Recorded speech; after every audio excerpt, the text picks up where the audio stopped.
अब तो जो हर छत्तीसगढ़ फुलबारी हो होना तनों की शाख खाबे रतनबारी हो छत्तीसगढ़ क्रांति सेना की तरफ से हर साल की तरह इस साल भी निकाले हरे जो कि 8वां वर्ष हरे जब हरेली लाइव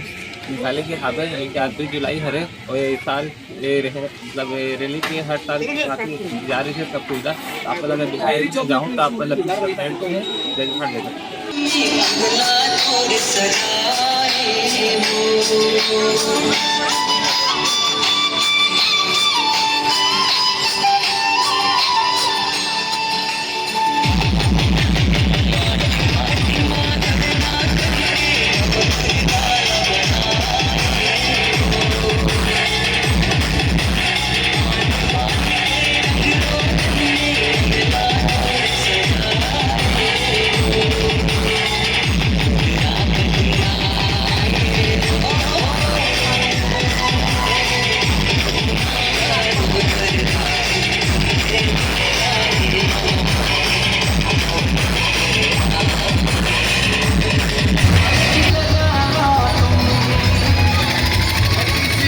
पर जीना मरना